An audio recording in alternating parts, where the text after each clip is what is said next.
నమస్కారం, news vision కు స్వాగతం. ముందుగా ముఖ్య అంశాలు.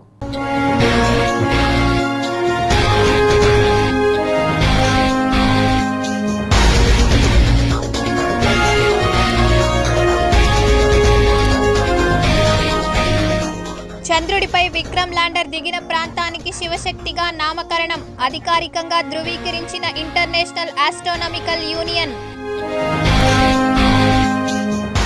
విశాఖలో అమెరికా యుద్ధ నౌక సోమర్సెట్, ద్వైపాక్షిక సంబంధాల సహకారం. తిరుమలలో బారులు తీరిన క్యూ లైన్లు, భక్తులకు మెరుగైన ఏర్పాట్లు చేస్తున్న టీటీడీ. ఇడుపులపాయ వైఎస్ఆర్ ఘాట్ నుండి వైఎస్ జగన్ బస్సు యాత్ర, షెడ్యూల్ వివరాలను వెల్లడించిన వైఎస్ఆర్సీపీ ప్రధాన కార్యదర్శి సజ్జల. చంద్రబాబు కుప్పం టూర్ ఖరారు, 2 రోజుల పాటు రోడ్ షోలు, బహిరంగ సభలు. తిరుమలలో తుంబుర తీర్థ ముక్కోటి ఉత్సవం, ఏర్పాట్లు పూర్తి చేసిన అధికారులు.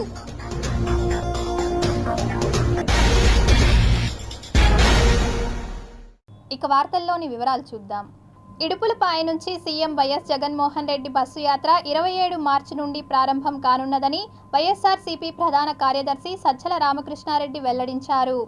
ఆంధ్రప్రదేశ్లో ఎన్నికల సమరం ప్రారంభమైన సంగతి తెలిసిందే. ఇటీవలే కేంద్ర ఎన్నికల సంఘం ఎలక్షన్ షెడ్యూల్ను విడుదల చేసింది. దీంతో ఇప్పటికే ఏపీలో రసవత్తరంగా ఉన్న రాజకీయం మరింత రంచుగా మారింది. ఇంకా చెప్పాలంటే ఏపీలో ఎన్నికల రణరంగం ప్రారంభమైంది.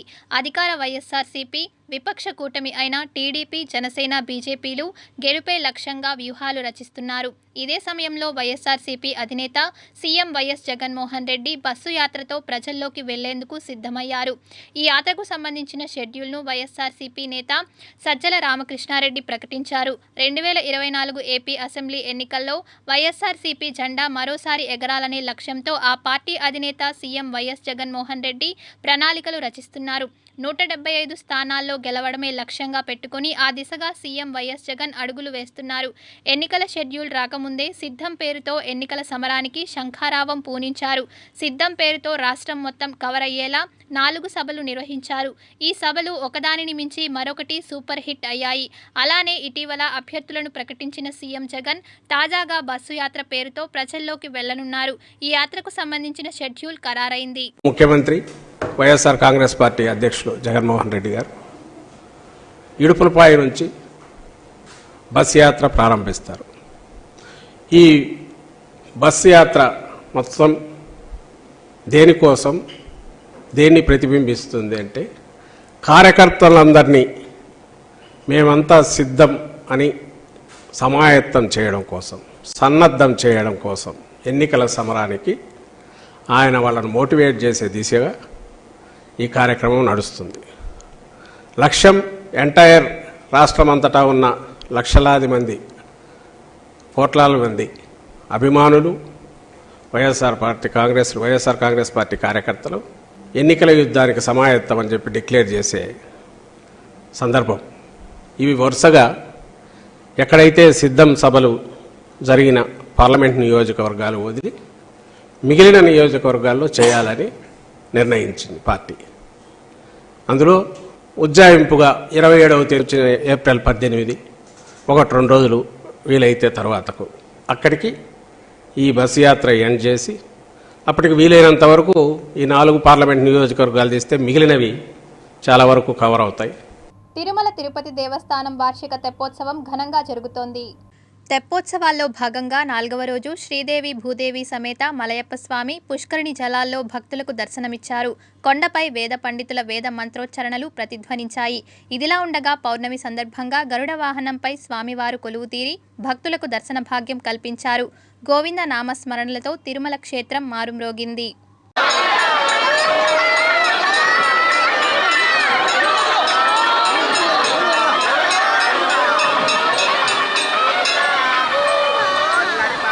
తెలుగుదేశం పార్టీ అధినేత నారా చంద్రబాబు నాయుడు ఈ నెల 27వ తేదీ నుంచి ఎన్నికల ప్రచారానికి శ్రీకారం చుట్టనున్నారు. ప్రజాగళం పేరుతో టీడీపీ అధినేత ఎన్నికల ప్రచారం, సభలు, రోడ్ షోలు చేయబోతున్నారు. రోజుకు 3 నుంచి 4 నియోజకవర్గాల్లో సభలు, రోడ్ షోలు కొనసాగేలా ప్రణాళికలు రూపొందిస్తున్నారు. ప్రజాగళం పేరుతో ఈ నెల 27వ తేదీ నుంచి వరుసగా పర్యటనలను ఆయన చేయనున్నారు. కాగా ఈ నెల 27వ తేదీ నుంచి 31వ తేదీ వరకు పర్యటన ఖరారైంది. ఈ నెల 27వ తేదీన పలమనేరు, నగరి, నెల్లూరు రూరల్ సెగ్మెంట్లలో టీడీపీ అధినేత చంద్రబాబు నాయుడు ఎన్నికల ప్రచారంలో పాల్గొంటారు. అలాగే 28వ తేదీన రాప్తాడు, సింగనమల, కదిరి నియోజకవర్గాల్లో పర్యటించనున్నారు. ఇక 29వ తేదీన శ్రీశైలం, నందికొట్కూరు, కర్నూలుతో పాటు 30వ తేదీన మైదుకూరు, పొద్దుటూరు, సూళ్లూరిపేట, శ్రీకాళహస్తిలో చంద్రబాబు ప్రచారం చేయనున్నారు. చివరిగా 31వ తేదీన కావలి, మార్కాపురం, సంతనూతలపాడు, ఒంగోలులో టీడీపీ అధినేత చంద్రబాబు పర్యటించనున్నారు అని తెలుగుదేశం పార్టీ పేర్కొంది. చంద్రబాబు జరగబోయే ఎన్నికల్లో ఎన్ని పార్టీలతో జతకట్టినా కూటమిని చిత్తుచిత్తుగా ఓడించేందుకు ప్రజలు సిద్ధంగా ఉన్నారని తిరుమల తిరుపతి దేవస్థానం పాలక మండలి అధ్యక్షులు భూమన కరుణాకర్ రెడ్డి ఉద్ఘాటించారు. తిరుపతి 15, 18 డివిజన్లో MLA Bhumana Karunakar Reddy, mayor doctor Sirisha, కార్పొరేటర్లు, పార్టీ నాయకులు ఎన్నికల ప్రచారంలో పాల్గొన్నారు. అడుగడుగునా ప్రతి వార్డులో మహిళలు పెద్ద ఎత్తున కర్పూర హారతులతో స్వాగతం పలికారు. ఈ సందర్భంగా టీటీడీ అధ్యక్షులు భూమన కరుణాకర్ రెడ్డి మాట్లాడుతూ మళ్లీ జగనన్న ప్రభుత్వమే విజయ దుందుబి మోగిస్తుందని, ప్రజలందరూ ఫ్యాన్ గుర్తుకు ఓటు వేసేందుకు సిద్ధంగా ఉన్నారని, జగన్ అందించిన సంక్షేమ పథకాలు, అభివృద్ధే తమ పార్టీ గెలుపుకు కృషి చేస్తాయని, మునుపెన్నడూ లేని విధంగా రాష్ట్రాన్ని అభివృద్ధి పదంలో తీసుకుని వెళ్లిన ఘనత జగనన్నకే సాధ్యమైందని, పేదవాళ్లు, మధ్యతరగతి వారు ఎక్కడికెళ్లినా కూడా తమ ఓటు ఖచ్చితంగా రాష్ట్రాన్ని అభివృద్ధి చేసి చూపిన జగన్కే మా మద్దతు అందిస్తామని తెలపడం మాకు చాలా సంతోషంగా ఉందన్నారు. జగన్ బలపరిచిన అభ్యర్థి భూమన అభినయ్ రెడ్డికి ఓటు వేసి అత్యధిక మెజార్టీతో గెలిపించాలని విజ్ఞప్తి చేశారు. ఈ ఎన్నికల్లో చంద్రబాబు నాయుడు అధికారంలోకి వస్తే ఆంధ్ర రాష్ట్రం ఎడారిలా మారుతుందని ఆయన తెలియజేశారు. జగనన్న వైఎస్ఆర్ కాంగ్రెస్ పార్టీ మళ్ళీ విజయ దుందుబిని మోగించబోతోంది. చంద్రబాబు నాయుడు గారు ఎంతమందితో జత కట్టినా ఆయన గత పాలన నిర్వాహకం ప్రజలను ఇంకా పీడిస్తూనే ఉంది, ఆలోచింపచేస్తూనే ఉంది.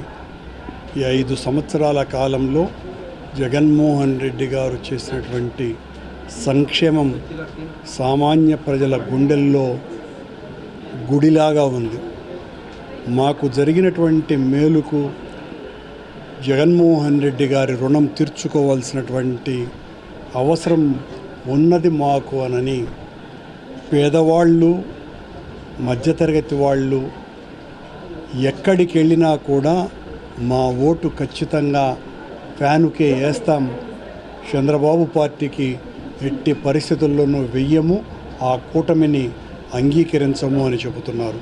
తిరుమలలో శ్రీ తుంబుర తీర్థ ముక్కోటి ఉత్సవం ఘనంగా జరగనుంది. తీర్థానికి విశేషంగా విచ్చేసే భక్తులకు ఎలాంటి ఇబ్బందులు కలగకుండా అధికారులు విస్తృత ఏర్పాట్లు చేస్తున్నారు. తుంబురు తీర్థానికి ఇవాళ ఉదయం 5 నుంచి మధ్యాహ్నం 3 గంటల వరకు, మళ్లీ రేపు ఉదయం 5 నుంచి 11 గంటల వరకు మాత్రమే భక్తులకు అనుమతిస్తారు. అలాగే పాప వినాశనం డ్యాం దగ్గర భక్తులకు అల్పాహారం, అన్నప్రసాదాలు, త్రాగునీరు అందించనున్నారు. ఇక ప్రథమ చికిత్స కేంద్రాలు, అంబులెన్స్లు, మందులు, పారామెడికల్ సిబ్బంది అందుబాటులో ఉండనున్నారు.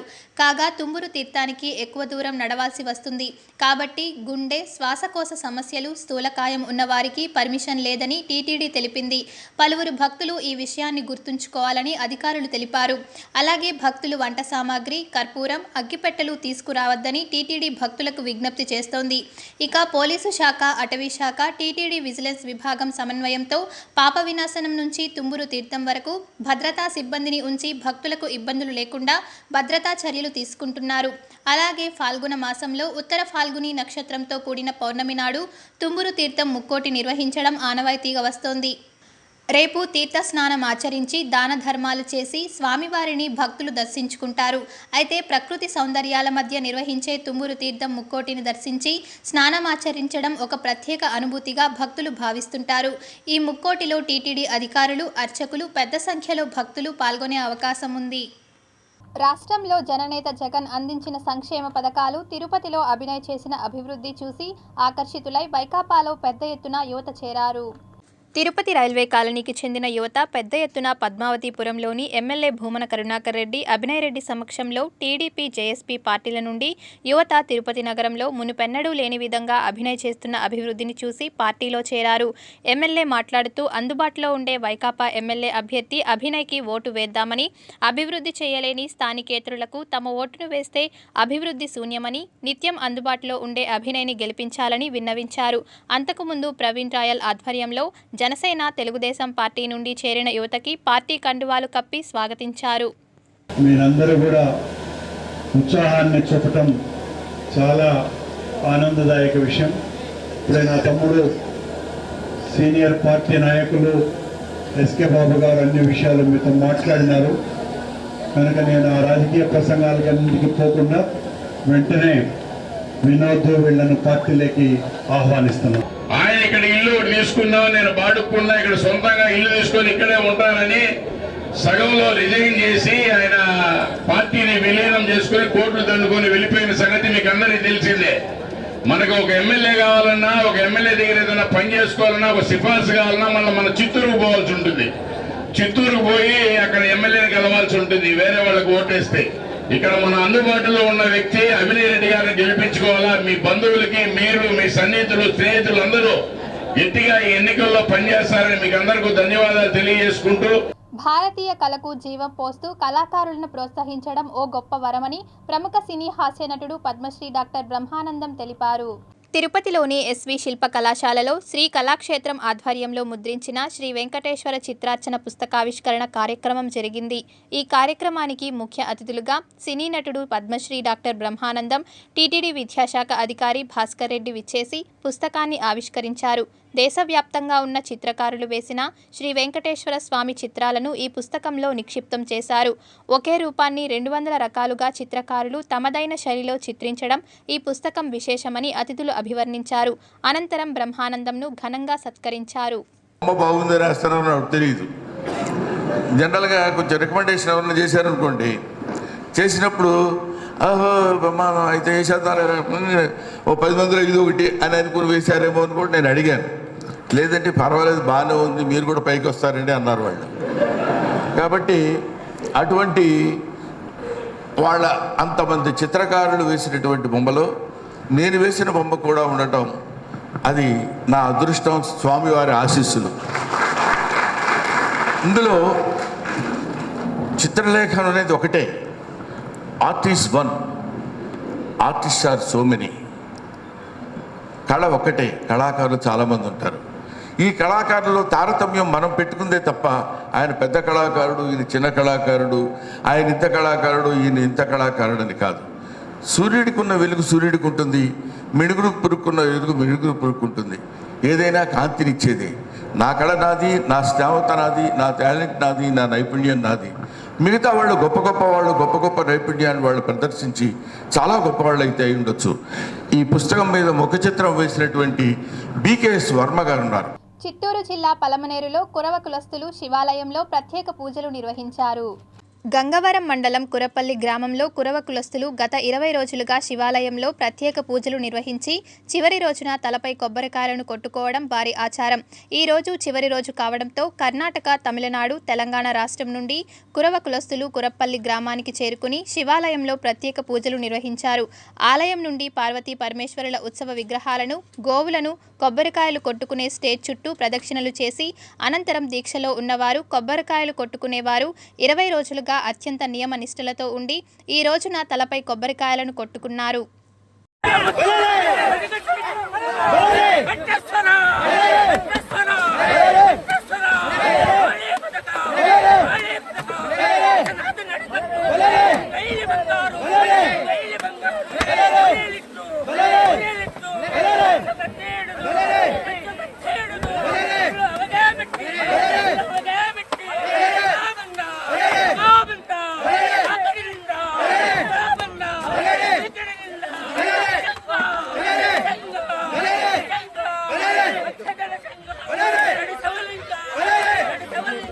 తాత ముత్తాతల దగ్గర నుంచి ఈ ఆచారాన్ని పాటిస్తున్నారు. ముందు మా తాతగారు, మా నాన్నగారు అది పాటించినారు. అట్లు మా పిల్లలు కూడా ఆ విధంగా పాటిస్తూ ఉన్నారు. అంటే ఈ టెంకాయలు కూర్చోవడం మాత్రమే ఇదే మాకు ప్రత్యేకత అన్నమాట. దానికి కొన్ని నియమాలు ఉంటాయి, వాళ్ళు కూర్చునేవాళ్ళు ఆ నియమాలను పాటిస్తూ ఉంటారు. ఈ చావులకు పోవడం కానీ, మళ్ళీ ఇంకా ఈ 5 రోజులు డేట్స్ ఉంటాయి, అటువంటివి లేకుండా కొన్ని నియమాలు ఉంటాయి అన్నమాట. ఆ నియమాలంతా వాళ్ళు పాటిస్తారు, అందువల్ల వాళ్ళు ధైర్యంగా కూర్చుంటారు. అట్లా తప్పించినోడు వాడికి వేరే విధంగా రియాక్షన్ ఉంటుంది. అందుకోసం అని ఏం చేస్తారంటే వాళ్ళు చాలా కఠినంగా ఉంటారు. ప్రైవేట్ ట్రావెల్స్ రెచ్చిపోతున్నారు. దీంతో శ్రీవారి మెట్టు నడక మార్గంలో ప్రైవేట్ టాక్సీలు, ఆటో వాలాల దందా కొనసాగిస్తున్నారు. టైం స్లాట్ టోకెన్లు ప్రైవేట్ టాక్సీలు, ఆటో వాలాలు భక్తులకు అమ్ముకుంటున్నారు. భక్తులను తీసుకెళ్లి శ్రీవారి మెట్టు మొదట్లోనే టాక్సీలు, ఆటోలు టోకెన్లు తీసుకుని వెనక్కి వచ్చేస్తున్నారు. ఆ టోకెన్లతో బస్సులు, టాక్సీలు, కార్లలో తిరుమలకు భక్తులు చేరుకుంటున్నారు. నడక మార్గంలో వెళ్లే భక్తులకు టోకెన్లు దొరక్క తీవ్ర ఇబ్బందులు పడుతున్నారు. గతంలో టీటీడీ అధికారులు 1200వ మెట్టు దగ్గర టోకెన్లు జారీ చేశారు. అయితే నడక మార్గంలో టోకెన్లు పొంది బస్సులు, టాక్సీలలో వెళ్తున్న వారిని అరికట్టాలని భక్తులు కోరుతున్నారు. అయితే ఇప్పటికే 6000 నుంచి 2-3 టైం స్లాట్ టోకెన్లు తిరుమల తిరుపతి దేవస్థానం కుదించింది. ఈ అక్రమ దందాను అరికట్టాలని నడక మార్గం భక్తులు డిమాండ్ చేశారు. ప్రైవేట్ టాక్సీలు, ఆటోలు ఇలా చేయడం వల్ల తమకు తీవ్ర ఇబ్బంది కలుగుతుందని శ్రీవారి భక్తులు ఆవేదన వ్యక్తం చేస్తున్నారు. ఇప్పటికైనా టీటీడీ అధికారులు స్పందించి ఇలాంటి వాటిని వెంటనే కట్టడి చేయాలని కోరుతున్నారు. నేటి యువతరం సినిమా పాటల మాయలో మోజులో పడి మన పల్లె పాటలు, జానపద పాటలను పూర్తిగా మర్చిపోతున్న పరిస్థితుల్లో జానపదానికి పూర్వ వైభవం తీసుకురావడానికి తాము చేస్తున్న ప్రయత్నానికి ప్రజలు తోడ్పాటును అందివ్వాలని శ్రీ కళావేదిక రాష్ట్ర కార్యదర్శి ఆరవ జైపాల్ కోరారు. తిరుపతి శ్రీ వెంకటేశ్వర విశ్వవిద్యాలయంలోని ఆర్ట్స్ బ్లాక్ ఆడిటోరియంలో శ్రీ కళావేదిక ఆధ్వర్యంలో జానపద స్వరగానం, పల్లె జానపద పట్టాభిషేకం కార్యక్రమాన్ని నిర్వహించారు. ఈ కార్యక్రమానికి 2 తెలుగు రాష్ట్రాల నుంచి సుమారు 150 మంది జానపద కళాకారులు విచ్చేసి జానపద పాటలను ఆలపించారు. పల్లెల్లో కష్టపడినప్పుడు, కష్టానికి శరీరానికి కష్టం వచ్చినప్పుడు మనసుకు ఆనందాన్ని ఇచ్చేటువంటి పాదాలు జానపద పాటలు. ఈ పాటలు ఈరోజు మరుగున పడిపోతున్నాయి. ఈ పాటలు ఎందుకు మరుగున పడిపోతున్నాయంటే వేగంగా వస్తున్నటువంటి సినిమా ప్రభావం దీని మీద ఎక్కువ ఉంది. అలాంటి పాటల్ని, మరుగుల్లో పడిపోతున్నటువంటి ఈ పాటల్ని మళ్ళీ వెలుగులోకి తేవాలి. ఈ కొత్త తరానికి కూడా మళ్ళీ మనము ఈ పల్లె పాటల యొక్క ఆ గొప్పతనాన్ని తెలియచేయాలని ఒక చిరు ఉద్దేశమే ఈ పల్లె జానపద అనేటువంటి పాటకు నా కృషి. అన్నమో రామచంద్ర అంటూ అలమటిస్తున్న వృద్ధులను, నిరుపేదలను అక్కును చేర్చుకునే స్వచ్ఛంద సంస్థలు అందిస్తున్న సేవలు అభినందనీయమని పీసీ రాయులు అభిప్రాయపడ్డారు. తిరుపతి కేశవాయనగుంటలోని నూతనంగా ఏర్పాటు చేసిన జాస్మిన్ వృద్ధాశ్రమ అన్నదాన సేవా సంఘం కార్యాలయాన్ని ముఖ్య అతిథిగా Kasturba Gandhi trust chairman PC Rayulu విచ్చేసి ప్రారంభించారు. ఆయన మాట్లాడుతూ సేవ చేయడం ఒక మహాభాగ్యమని, సేవ చేసేటువంటి వారిని ప్రతి ఒక్కరూ అభినందించాలని, శుభకార్యాల పేరిట ధనాన్ని వృధా చేయకుండా ఇటువంటి వృద్ధాశ్రమాలకు విచ్చేసి అన్నదాన కార్యక్రమాలు చేస్తే మంచి జరుగుతుందని ఆయన తెలిపారు. ఇంకా ఎన్నో మంచి కార్యక్రమాలు చేస్తాడు మా ఫ్రెండు, మా వాకరు, మాకు చాలా మిత్రుడు. అలాగే వీళ్ళందరూ సునీల్ బాబు గారు కూడా ఎక్కడ మీరు హరే రామ హరే కృష్ణలో ఉన్నారని చెప్పారు మా ఫ్రెండ్.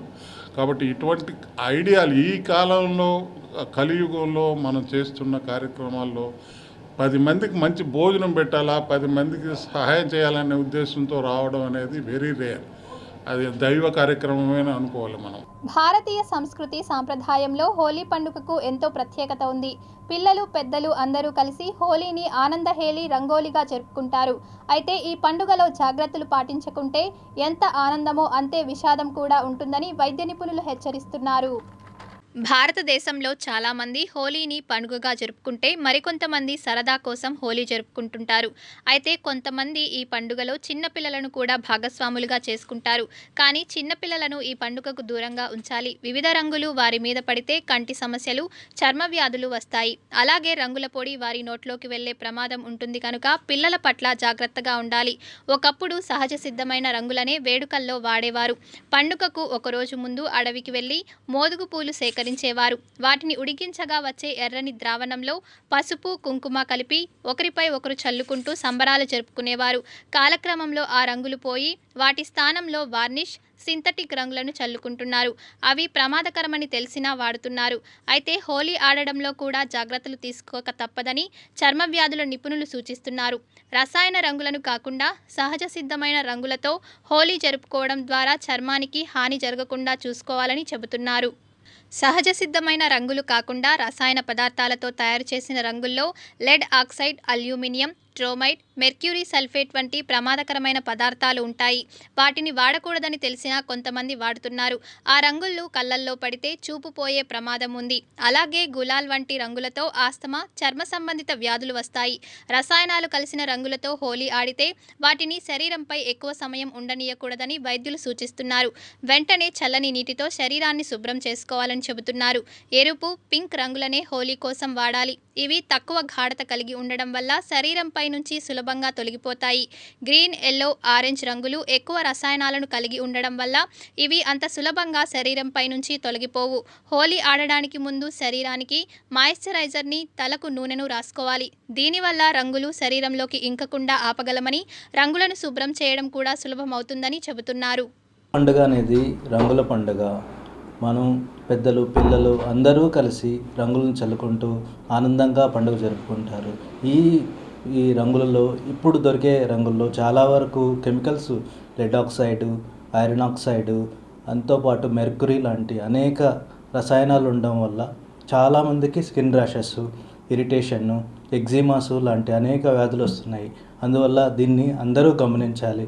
పిల్లలు ఒంటరిగా తీసుకోకుండా పెద్దల సమక్షంలోనే రంగులను చల్లుకునే విధంగా ప్రోత్సహించుకోవాలి. అంతేకాకుండా గవర్నమెంట్ అథారిటీస్ వీళ్ళంతా కూడా రసాయనాలు లేని రంగులనే వాడేటట్టు ప్రోత్సహించాలి. ఒకవేళ ఏదైనా స్కిన్ సమస్యలు కానీ, కంటి సమస్యలు కానీ, ఊపిరితిత్తులకు సంబంధించిన సమస్యలు కానీ ఏవైనా ఏర్పడితే వెంటనే డాక్టర్ని సంప్రదించాలి. ఫస్ట్ ఎయిడ్గా ల్యూక్వామ్ వాటర్తో దీన్ని వాష్ చేసేసి కొన్ని రకాల క్లెన్సర్స్తో దీన్ని వాష్ చేసుకోవాలి. ఎక్కువ రబ్ చేయడం లాంటివి చేయకూడదు. ఈ పండుగ అందరికీ ఆనందదాయకం కావాలని కోరుకుంటూ మీ doctor Prakash Sajja, doctor Sajja skin care clinic, Bhavaninagar, Tirupati. చిత్తూరులో క్రైస్తవులు మట్టల ఆదివారం పండుగను ఘనంగా జరుపుకుంటున్నారు. షర్మన్ బాలిక పాఠశాల నుండి గాంధీ విగ్రహం వరకు క్రైస్తవులు భారీ ర్యాలీ నిర్వహించారు. దక్షిణ ఇండియా క్రైస్తవ సంఘం ఆధ్వర్యంలో centre Luke Telugu church, BT church, town church సంయుక్తంగా ఈ కార్యక్రమాన్ని నిర్వహించారు. 2000 సంవత్సరాల క్రితం ప్రజలు తమను విడిపించడానికి వచ్చిన మెస్సయ్య యేసుక్రీస్తు ప్రభువే అని గుర్తించి యెరూషలేము పట్టణానికి ఆహ్వానించిన రోజును ప్రపంచవ్యాప్తంగా క్రైస్తవులు మట్టల ఆదివారంగా జరుపుకుంటారు. అందులో భాగంగా చిత్తూరు నగరంలోని దక్షిణ ఇండియా క్రైస్తవ సంఘం ఆధ్వర్యంలో భారీ ర్యాలీ నిర్వహించారు. గాడిద పైన యేసు ప్రభువు వేషధారుడిని ఊరేగించారు. యేసురాజునకు జయము, హోసన్నా జయము, ఇమ్మవేలునికి జయము అంటూ నినాదాలు చేశారు. యేసు ప్రభువును కొనియాడుతూ ఆయన బోధనలను ఆచరించి మానవులు దేవుని కృపకు పాత్రులు కావాలని కోరారు. ఈ కార్యక్రమంలో north area vice chairman David, saint Luke Telugu church కార్యదర్శి రాజేష్, కోశాధికారి రాజశేఖర్, సంఘం పెద్దలు అమర్నాథ్ ఫెట్రిక్, ప్రసాద్, దానమయ్య రాజశేఖర్ తదితరులు పాల్గొన్నారు. తిరుమల భక్తులతో పోటెత్తింది. శ్రీవారి దర్శనానికి సుమారు 24 గంటలు వేచి చూడాల్సిన పరిస్థితి ఏర్పడింది. తిరుమలలో భక్తుల రద్దీ ఎక్కువగా ఉంది. నిన్నటి వరకు స్వల్పంగా ఉన్న భక్తుల సంఖ్య ఒక్కసారిగా పెరిగింది. కంపార్ట్మెంట్లన్నీ భక్తులతో నిండిపోయాయి. వసతి గృహాలు దొరకడం కూడా కష్టంగా మారింది. ఆదివారం కావడంతో భక్తులు అధిక సంఖ్యలో తిరుమలకు చేరుకున్నారు. 300 రూపాయల ప్రత్యేక దర్శనం టికెట్లు కొనుగోలు చేసిన భక్తులకు స్వామివారి దర్శనం 3 నుండి 4 గంటల సమయం పడుతుందని తిరుమల తిరుపతి దేవస్థానం అధికారులు తెలిపారు. తిరుమల శ్రీవారిని 72,986 మంది భక్తులు దర్శించుకున్నారు. వీరిలో 33,482 మంది భక్తులు తలనీలాలు సమర్పించి మొక్కులు చెల్లించుకున్నారు. నిన్న తిరుమల శ్రీవారి హుండీ ఆదాయం 2.79 కోట్ల రూపాయలు వచ్చిందని అధికారులు తెలిపారు. నేడు వైకుంఠం క్యూ కాంప్లెక్స్లోని కంపార్ట్మెంట్లన్నీ నిండి క్యూ లైన్ ఏటీజీ వరకు విస్తరించింది. సర్వదర్శనం క్యూ లైన్లో టోకెన్లు లేకుండా ప్రవేశించిన భక్తులకు నేడు స్వామివారి దర్శనం 24 గంటల సమయం పడుతుంది. రద్దీని దృష్టిలో ఉంచుకుని భక్తుల సౌకర్యార్థం తిరుమల తిరుపతి దేవస్థానం అధికారులు క్యూ లైన్లలో వేచి ఉన్న భక్తులకు పాలు, మజ్జిగ, నీళ్లు, అన్నప్రసాదాలను అందిస్తున్నారు. At 2 o'clock in the afternoon itself, darshanam, and there was a good produce and 9, I think 13 hours. 13 hours. Yeah, it's going to be 13 hours. మేము 11 గంటలకు పోయినాము, 4 కల్లా బయటకు వచ్చినాము. అక్కడ మాకు సాంబార్ అన్నం అందుకు పెట్టినారు, చాలా బాగుంది. అన్నీ చాలా మంచిగా ఉన్నాయి. మా ఇంటి దేవుడు వెంకటేశ్వర స్వామి, మాకు దర్శనం కూడా చాలా మంచిగా అబ్బింది అనమాట. దర్శనము 11:30కు ఎంటర్ అయ్యాము. 300 రూపీస్. లోపల హాల్లో 28th కంపార్ట్మెంట్లో కూర్చోబెట్టారు. భోజనం సాంబార్ అన్నం పెట్టారు, 2 times ఇచ్చారు. అర్లీ మార్నింగ్ 3 o'clock వెళ్ళాము, మళ్ళీ 12:30కి దర్శనమైంది. ఓవరాల్గా 8 hours పట్టింది. సౌకర్యం అంతా బాగుంది. 300 రూపాయల టికెట్కి 12 గంటలకు లోపలికి వెళ్ళినా, ఇప్పుడు 3:30కి బయటకు వచ్చాం. కంపార్ట్మెంట్లో సాంబార్ రైస్ ఒకసారి పెట్టారు అంతే. ఎన్నికల కోడ్ అమల్లో ఉన్న విషయం అందరికీ తెలిసిన విషయమే. కొద్దిమంది అధికారుల నిర్లక్ష్యంతో ప్రజలు విస్తుపోతున్నారు. ఫాదర్ ఆఫ్ ది టౌన్ అంటూ పిలువబడే పిఎస్ గురవారెడ్డి ఎమ్మెల్సీ విగ్రహానికి ముసుగు వేశారు. కానీ ఆ విగ్రహం ప్రారంభించిన ఆనాటి ముఖ్యమంత్రి వైఎస్ రాజశేఖర రెడ్డి పేరుకు స్టిక్కర్ అతికించకపోవడం పట్ల ఎన్నికల అధికారుల పర్యవేక్షణ ఏమాత్రమో తేటతెల్లమవుతుంది. ఇలా రోజుకో ప్రదేశం వద్ద దర్శనమిస్తున్నాయి. ఎన్నికల అధికారులు ఇప్పటికైనా బాధ్యత వహించి రాజకీయ నాయకుల యొక్క పేర్లకు ముసుగు వేయాలని పలువురు కోరుతున్నారు. తిరుపతిలో టీడీపీ బలోపేతానికి మైనార్టీలు కృత నిశ్చయంతో ఉన్నారని, రాబోయేది టీడీపీ, జనసేన, బీజేపీ కూటమియేనని టీడీపీ ఇన్ఛార్జ్ మాజీ ఎమ్మెల్యే సుగుణమ్మ ధీమా వ్యక్తం చేశారు. తిరుపతి టీడీపీ మైనార్టీ సెల్ విభాగం నూతన కమిటీని నియమిస్తూ మాజీ ఎమ్మెల్యే సుగుణమ్మ, రాష్ట్ర ఆర్గనైజింగ్ కార్యదర్శి మహబూబ్ బాషా ఆధ్వర్యంలో సభ్యులకు నియామక పత్రాలను అందజేశారు. అధ్యక్షులుగా మహమ్మద్ రఫీ, ప్రధాన కార్యదర్శిగా మునాఫ్ని నియమించారు. తిరుపతి మైనార్టీ సెల్ అధ్యక్షుడిగా రఫీను మరియు కార్యదర్శిగా మునాఫ్ గారిని, అధికార ప్రతినిధిగా అబ్దుల్ గారిని, మీడియా కోఆర్డినేటర్గా నస్రుద్దీన్ గారిని మరియు ఇతర 20 మందితో కార్యవర్గాన్ని నియమించడం జరిగింది. ఈరోజు తిరుపతిలో మైనారిటీలు పెద్ద సంఖ్యలో ఉన్నారు. ఒక పార్టీ గెలుపు ఓటములను శాసించే విధంగా తిరుపతిలో మైనారిటీలు ఉన్నారు. గత ఎన్నికల్లో కూడా మైనార్టీలు మొత్తం తెలుగుదేశం పార్టీతోనే నడిచారు. సుగుణమ్మతోనే నడిచారు. చిన్నతనంలో విద్యాబుద్ధులను నేర్పిన విద్యా సంస్థలకు ప్రయోజకులైన పూర్వ విద్యార్థులు అండగా నిలవాలని శ్రీ వెంకటేశ్వర ప్రభుత్వ పాలిటెక్నిక్ కళాశాల ప్రిన్సిపల్ ద్వారకానాథ్ రెడ్డి పిలుపునిచ్చారు. తిరుపతి కపిలతీర్థం రోడ్డులోని శ్రీ వెంకటేశ్వర ప్రభుత్వ పాలిటెక్నిక్ కళాశాలలో విద్యను అభ్యసించిన పూర్వ విద్యార్థుల అల్యూమిని మీట్ 2024ను ఆదివారం ఘనంగా నిర్వహించారు. అంటే మా వెన్నెంట్ ఉంటాడు, అది నేను చెప్పవలసిన గొప్ప విషయము. ఆ విధంగా అది చేశారు. ఇంకా ప్రిన్సిపాల్ రూమ్ పక్కన ఒక ఇది ఉంది, ఒక చిన్న షెడ్ లాగా, అది కూడా పోయింది. దానికంతా రూప్ అంతా చేసుకొని అది కూడా చెప్పడం, 4 నెలలు పూర్తి చేయడం చేశాడు. ఈ సివిల్ వర్క్స్లో అన్నీ కూడా మెయిన్గా ఆ మనిషే ఉంటాడు. అందరినీ మోటివేట్ చేసి, అన్ని బ్యాచ్లు ఎక్కడెక్కడ ఉంటారు మనకు ఐడియా ఉంటుంది కదా, వాళ్ళందరినీ మోటివేట్ చేసి చేపిస్తారు. అల్టిమేట్గా ఆయన ఒకటే కనిపిస్తారు మాకు, మిగతా వాళ్ళు ఎక్కడ ఉంటారో తెలియదు, వాళ్ళంతా బ్యాక్గ్రౌండ్లో ఉంటారు. అదేవిధంగా 2 ప్రింటర్లు కూడా ఇచ్చారు. అది కూడా మల్టీ ఫంక్షనల్ ప్రింటర్స్ అని 2 ఇచ్చారు. దాదాపు 9.5 to 11.5, 12, 13, 14 lakhs వర్త్ అండి ఈ సంవత్సరం వాళ్ళు చేసింది మాకు. బాబు జగజ్జీవన్ రావు భవన నిర్మాణానికి కృషి చేసిన శ్రీనివాసులు మన మధ్య లేకపోవడం బాధాకరమని నల్లాని బాబు అన్నారు. దళితుల ఐక్యత కోసం తిరుపతి ఆర్సీ రోడ్డులోని బాబు జగజ్జీవన్ రావు భవనం ఏర్పాటుకు కృషి చేసిన నల్లాని శ్రీనివాసులు 49వ జయంతిని పురస్కరించుకుని గాంధీపురం సమీపంలోని పేదలకు, అభాగ్యులకు అన్నదాన కార్యక్రమాన్ని నిర్వహించారు. ఈ కార్యక్రమానికి ముఖ్య అతిథిగా కార్పొరేటర్లు కోటూరు ఆంజనేయులు, ఎస్కే బాబు, రాపూరి ప్రసాద్ బాబు విచ్చేసి ఆయన జాతి కోసం చేసిన సేవలను స్మరించుకున్నారు.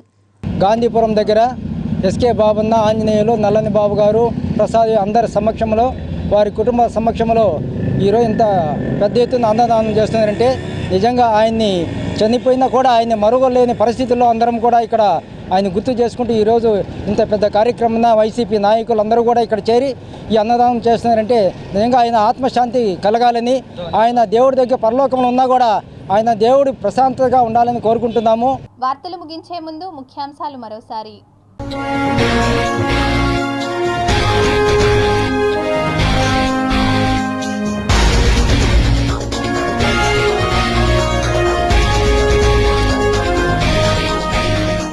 చంద్రుడిపై విక్రమ్ ల్యాండర్ దిగిన ప్రాంతానికి శివశక్తిగా నామకరణం, అధికారికంగా ధృవీకరించిన ఇంటర్నేషనల్ ఆస్ట్రోనామికల్ యూనియన్. విశాఖలో అమెరికా యుద్ధ నౌక సోమర్సెట్, ద్వైపాక్షిక సంబంధాల సహకారం. తిరుమలలో బారులు తీరిన క్యూ లైన్లు, భక్తులకు మెరుగైన ఏర్పాట్లు చేస్తున్న టీటీడీ. ఇడుపులపాయ వైఎస్ఆర్ ఘాట్ నుండి వైఎస్ జగన్ బస్సు యాత్ర, షెడ్యూల్ వివరాలను వెల్లడించిన వైఎస్ఆర్సీపీ ప్రధాన కార్యదర్శి సజ్జల. చంద్రబాబు కుప్పం టూర్ ఖరారు, 2 రోజుల పాటు రోడ్ షోలు, బహిరంగ సభలు. తిరుమలలో తుంబుర తీర్థ ముక్కోటి ఉత్సవం ఏర్పాట్లు పూర్తి చేసిన అధికారులు.